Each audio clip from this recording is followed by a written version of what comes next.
1967, 40 years ago this year. How things have changed, and yet they've stayed the same. Peace, man, groovy. Riot in the streets. Get back out there and be a real American and protest your government. Vote Democratic. Or at least Libertarian. In spring, a young man's fancy tells him it's just delightful to be in a be-in. And that's what this is. Another exotic prank to add to a growing list of student-oriented rites of spring. It's sort of a happy happening for hippies. You're out if you're not in a be-in, the recurring theme of which is love one another. Seattle's be-in is the latest chapter of fresh air frolics, perfect for group therapy.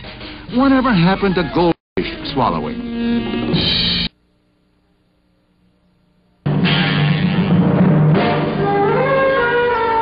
Anti-war demonstrators protest U.S. involvement in the Vietnam War in mass marches, rallies, and demonstrations. Central Park is the starting point for the parade to the UN building.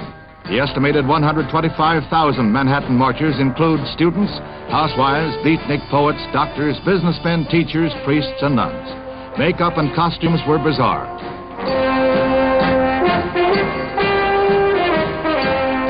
Before the parade, mass draft card burning was urged.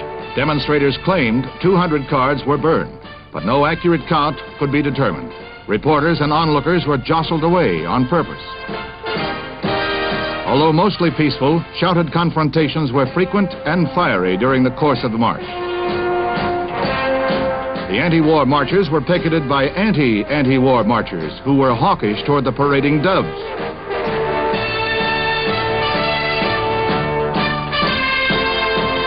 Civil rights leader Martin Luther King leads the procession to the United Nations, where he urges UN pressure to force the U.S. to stop bombing North Vietnam.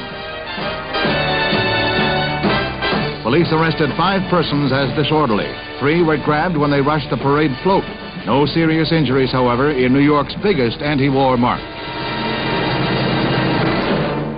A companion peace demonstration brings out 50,000 marchers in downtown San Francisco. They parade 2 miles along Market Street, pacifists and hippies together. Gigantic Kezar Stadium holds the mass rally, where anti-war songs and speeches trigger a short scuffle between pro and con factions. No one was injured. Both demonstrations were sponsored by a loose coalition of left-wing, pacifist, and moderate anti-war groups. President Johnson, meanwhile, let it be known that the FBI is closely watching all anti-war activity. In Rome, a peace demonstration ironically erupts into violence near the U.S. Embassy along the glamorous Via Veneto. Police, alerted to possible trouble, stopped the marchers just short of their goal, and then the march turned into a riot. Peace placards, cafe chairs, and fists flew in all directions. The next phase, a sit-down protest, but Rome police and firemen, too, had a solution. The solution, H2O, applied freely and under high pressure by the Rome Fire Brigade. The strong water jets bowled over demonstrators one after another. They dried out in the pokey. It took police 1 hour to break up the mob.